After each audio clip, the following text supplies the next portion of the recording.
Hi there, welcome back. Today I'm chatting to two lovely guys, Craig and Russell. The third member of the act is not with us today, Anna, but they together are slightly unusual. Terrific comedy illusionists. Now, you've both got a background in close-up magic, and yet we've seen you do some fabulous stage magic there. Which do you prefer? If you were told you had to do one or the other for the rest of your lives, which would it be? I'd go stage, personally.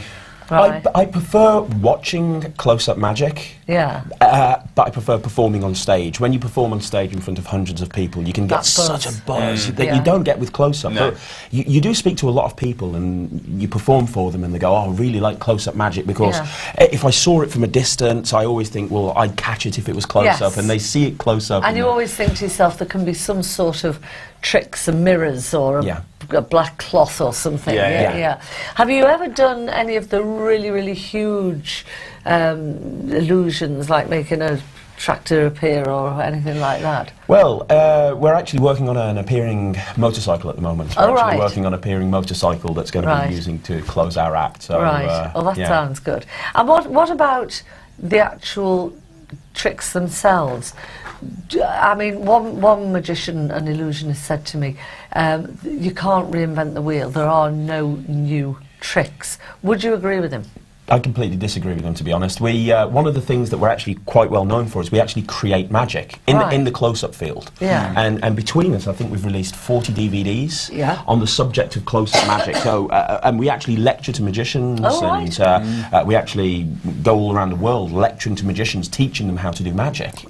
And we create mainly close-up magic, in all honesty, but there's new tricks coming out all the time. I mean, how good is the magic world is a lot of people don't realise how big it is, and new tricks coming out all the time, so you know, there's always something new. Okay. Now, what is it about magic that, I mean, for me, the boys here and all our viewers, they know I just love it. I'm a sucker for it. I love magic. I love illusion. That trick you did with the 3 cards then, I mean, I want to know how it works. I want to know. I'll pay you. You've got to teach me the trick. What is it that makes it so universally appealing? Well, I think there's magic's very in at the moment. There's like how you got Harry Potter, Dynamo. It really does appeal across the age range as well. So I think, I love magic. I've always loved magic. And I think different people like magic for different reasons. Like I have some people, when you do a function for a big corporation, and you know, scientists and people like that, they're very analytical. They enjoy it because they want to try and figure it out. Other people watch it just for the sake of enjoying it. One of the things I like the most is I like going up to a table and having somebody say to me, I don't actually like magic. And then performing for them, and they go, well, I didn't think I liked magic, but that's really good. That's brilliant. A lot of people have the idea of they don't like magic because maybe they've seen a performer that hasn't really done it that well.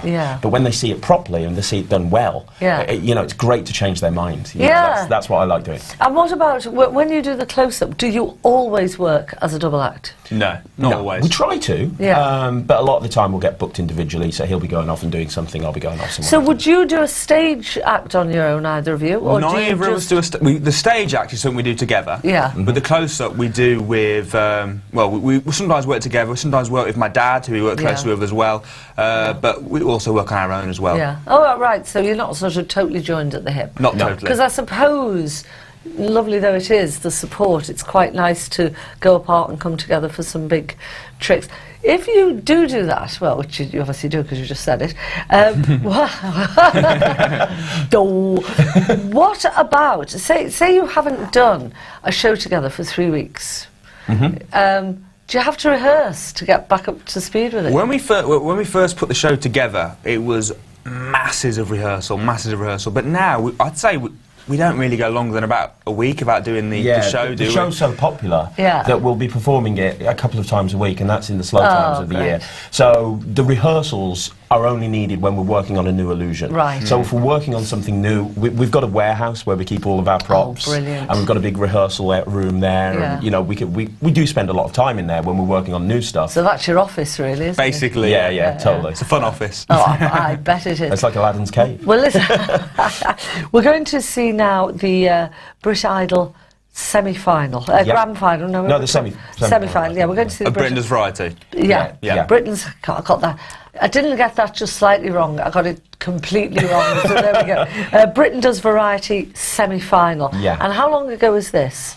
Oh gosh, May, June? May or June, and Right. the routine that we do in there. Oh no, the semi-final was before. That was the final, wasn't it? The semi-final was probably about 8 months ago. Yeah. And the routine that we do in there is what we consider our signature piece. Right. And when we talked earlier about Morecambe and Wise and bringing elements of that in, it can be seen very much in this routine more than anything else that we do, to be honest, because it's what's happening behind me. Right. I'm being the loud kind of guy putting Russell in his place, and he's actually doing the magic behind me. It's very Morecambe and Wise, this. Oh, lovely. So this is Britain Does Variety semi-final.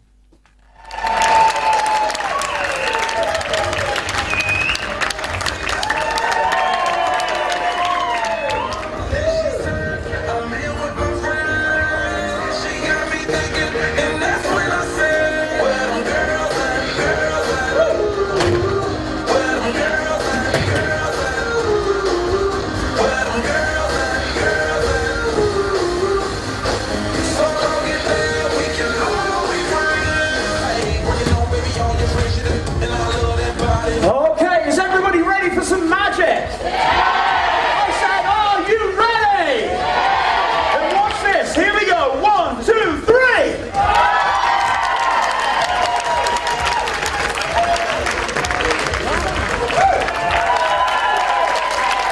Thank you very much, ladies and gentlemen. Good evening.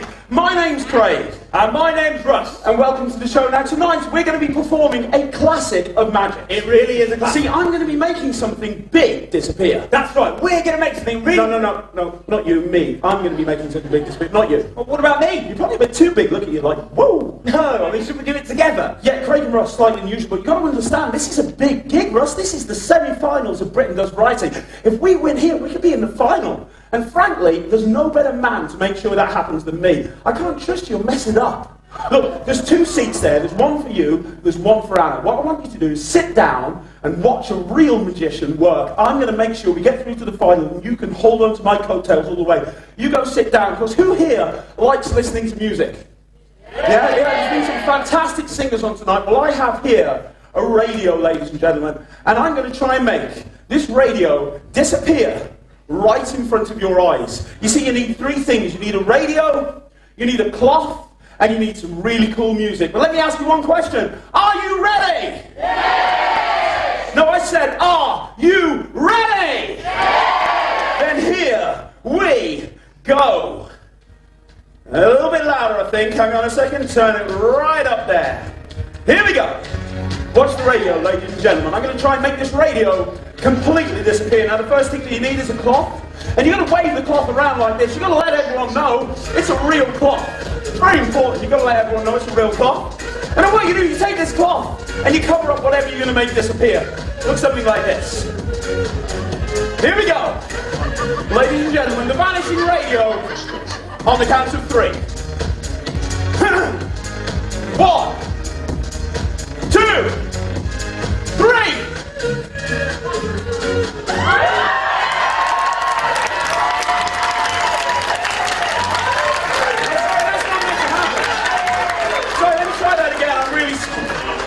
I'm sorry, really sorry. Let me do this again. Here we go. Ladies and gentlemen, the vanishing radio. Here we go. 1, 2, 3.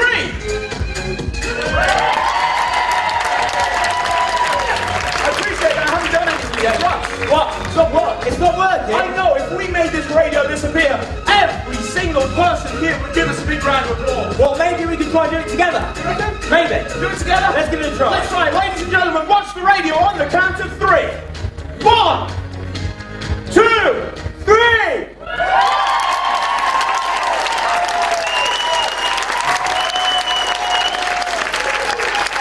Thank you very much, ladies and gentlemen. My name's Craig. My name's Russ. See you again. Right, there we go. Brilliant. That what I could see, that was very Morecambe and Wise-ish. Yeah, that's very funny indeed. I love it. I love it. Have you got a quick 1.5 minute? A quick 1.5 minute. Wow. Okay. It was 2 minutes, but okay. Trick with the phone. and a trick with a pack of cards. Yeah, I shall move these out the way. I'd normally give the cards a shuffle, but with 1.5 minutes, we haven't really got time. Right. We're going to try something instead. Do me a favour, Debbie. Grab a card. I'm going to stick these mugs here. There we go. I like it. Right. Suits you. Take a card, but take a number card, one that you can write your name on. Right, okay. Now, I'm sure you've done this before for a few people, but I need you to write your name on the face of the card, nice big letters if you can. And they always use one of these pens as well. I really like these pens. They're very useful. They used to be very hard to get in the UK, but now you can get them in Staples. Right, there you go. Awesome. Da there you go. Excellent. Right. And we'll just put that with away. A flourish. With a flourish. I like your signature. Yeah. Now, most magicians will find a card, and they'll do it by going through the deck. Yeah. I'm going to use my phone. Can you hold your hand out for me? Yeah. That's very good. I'm just going to put that right there.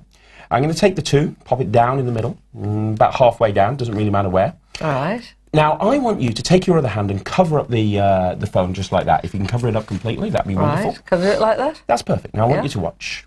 I'm going to try and make the card go from the deck to in between your hands. Get out of here. Yeah, seriously, watch. 1, 2, 3. Be honest, did you feel anything? Not a thing. Not a thing. But that's the story of my life. Well, I didn't want to be so the first to say it. Lift your hand up like this. Because this is something you're going to remember forever. It is in between your hands, but it's inside the phone. Have a close-up look at this. First of all, if I switch my phone on, you can see that that's actually my son. He's only a week old. He was born a week ago. How seriously, sweet. his name's Ryan. But if I unlock the phone, you can see there's a folded up... No! Inside. Oh, look at that, everyone. I want you to look. There's a folded up card right there inside the phone. Now, it's your card. The only way to prove it is to pull it out. Have a close-up look at this. You're joking. 1, 2, 3. And look at that. Take it, unfold it. Right. And it's the one with your name on it. That is the best. That is... Quickly get the picture of your son up as well. Okay. Oh, yeah, the son. Isn't that brilliant? And look, there's the little boy. 1 week old. Oh, congratulations. Thank you. Listen, we're going to take a quick break. That was fab. See you in 2 minutes. Thanks.